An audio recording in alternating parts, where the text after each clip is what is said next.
JDG were in maintaining advantage for Pays and Wink and sacking that of Xiaoshu.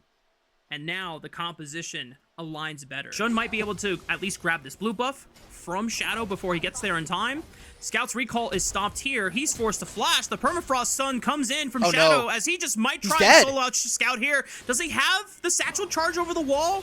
Please, no! It's first blood for Shadow and JDG. Something happened, but now it might be Shun's turn to create some impact on the map. Xiaoshu and Bin battling to the death. As Bin is able to flash over the Shistal's impact, Xiaoshu forced to flash away as well, but now it's a sitting Croc, and he's got nowhere else to go. Good push by Xiaoshu with the W, and that is a revenge kill for JDG. That's a great start. Despite all that, the funny thing is that Scout is still ahead of Knight in CS. But now Shadow might make this dive happen onto Pays and Wink. There are both sums for Pays. He tries to get the Blade Caller into Shadow. Might be enough. Mega Inferno Bomb over the top. Pays is burned out, and the Mega Inferno Bomb is just a little too late. The snare from On locks down Wink, and that's the fate of Warfare secured now for here for Knight. So the big carries for BLG and Knight and Elk are getting a lot of gold for themselves and opening up a big lead. Oh, there goes On. Oh, okay. Well, On for all intents and purposes, he thinks that Bin or that Shun could be in the area, and now no mid priority means that Shun gets invaded. Yep, and Shun doesn't have flash from the fight before on the bottom side of the map, so this just means that the Golden Emperor himself can swoop on in, pick himself. Being started up here, no all-out available here for Xiaoshu, but 3 grubs could be the turret. He pushes Shadow to the side. On is trying to take up the turret as much as possible on that cannon minion form. But Xiaoshu is able to stall enough time, at least for that first wave, but now Elk commits with the killer instinct. Shadow takes up the last turret shot, doesn't even die. The dive is clean, and BLG extend their kill lead to 5. That's going to be the turret. That'll be feats of strength going over to Bilibili. Upgraded boots as well. I think it plays onto Pays. Bin is really strong. Yeah, he forced Pays to Featherstorm there. And they can get the dragon. Wait a minute. Shadow and Knight. Oh my god.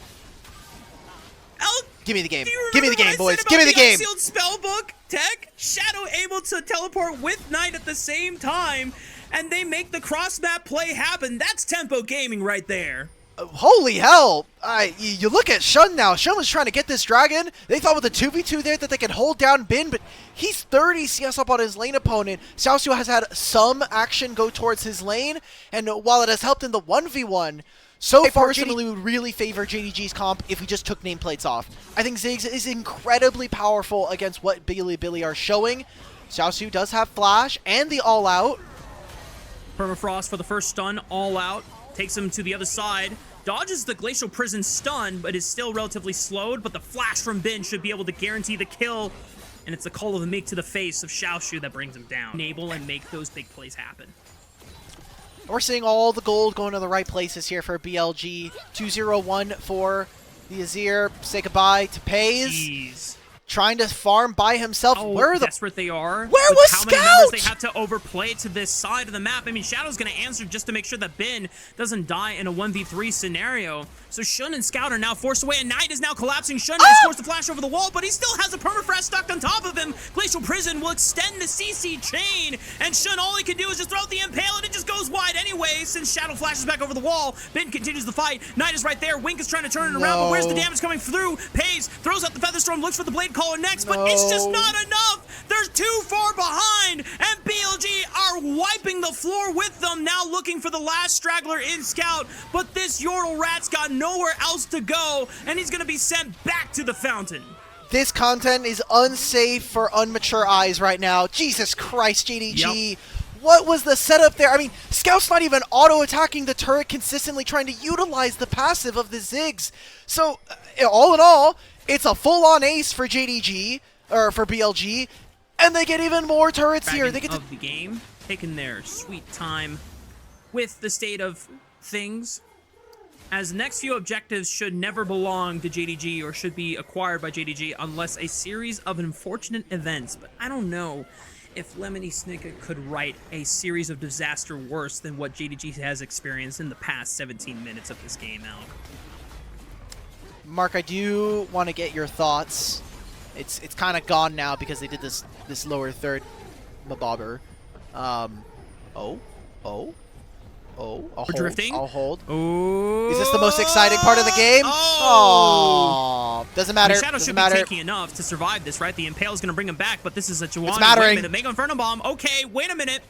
JDG do get a decent pick. It's a shutdown going into the... He could have built a Locket. It would have been fine. Hell, honestly, he should just build defensive utility items after, and it'll still be fine. As JDG are about to lose another tower on the map. He's nearby. Run the hell away, because we are not fighting these guys. We lose every single skirmish. So, I don't know what else to do, Mark. The game is kind of cooked like we were talking about. It's going to be an Otacon going over to BLG. I don't even care if JDG get the objective bounty that is this turret. And guess what? Doesn't seem like they're going to get that either.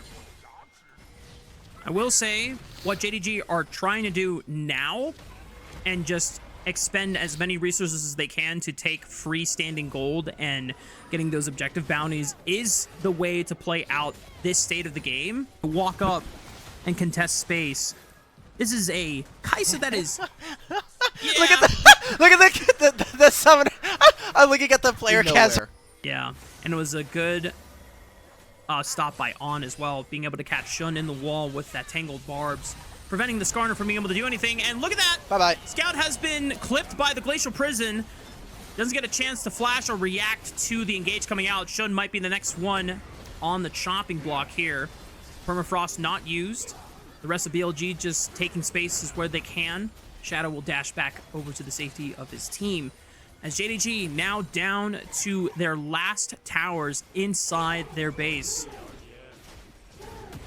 Man, 300 games played between Bin and On together. Obviously playing here on this BLG roster for a while, and then eventually, or previously playing on a Suning roster. Here goes On.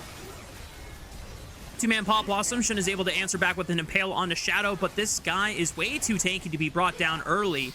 And JDG just do not have enough firepower to be able to knock down this Boar Rider. Uh-oh, buddy. You are lost. You are in no man's land. It's going to be the ultimate coming out from him.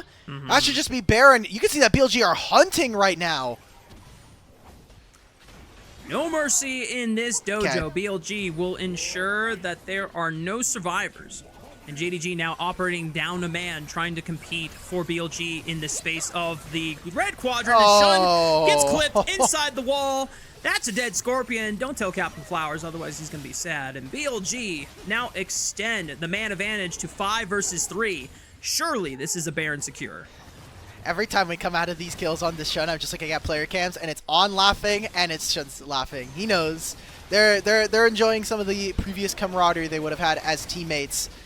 I just want to really focus on the difference that's happening in the bottom lane right now. Elk has maintained somewhere between a 3,500 to 4,000 gold lead over FaZe for a large majority of this game. And you look at how Elk has been performing. I know we called him Mr. Consistent in last game, but you look at some of his stats. For 80 carries, so one of the few things you need to be really good about is generating resources for himself. We'll see this now. He's trying to generate no resources here for FaZe. Uh-oh. But Elk has a cleanse, thankfully, but Wing catches him with the grand entrance. Oh my god. Okay. Well, BLG Caster Curse just lost their 80 carry. That's a big shutdown bounty going over to the hands of JDG. And a well-timed and a well-necessary one as well. But I still don't think it's going to be enough to offset the deficit that BLG have over the hands of JDG. Wink is looking for a flank. I don't know. What I was trying to set up there is that, like, when you talk about CS per minute, Elk is 6th in the league overall. Gold per minute, 1st overall. Let's see if they can make it happen here, JDG. Wing finds another grand entrance onto Knight, but a great flash into the Emperor's Divide pushes all of his foes backwards. Xiaoshu tries to pursue him through it all, just does not have enough gas to be able to actually finish off the golden left hand himself, and BLG able to bounce back from a disastrous comeback made by JDG in Game 1 to show that they are just as dominant as ever and will pick up their first win against JDG in the season of 2025. Well, if you're a Beichuan or Wei fan, this does mean that at the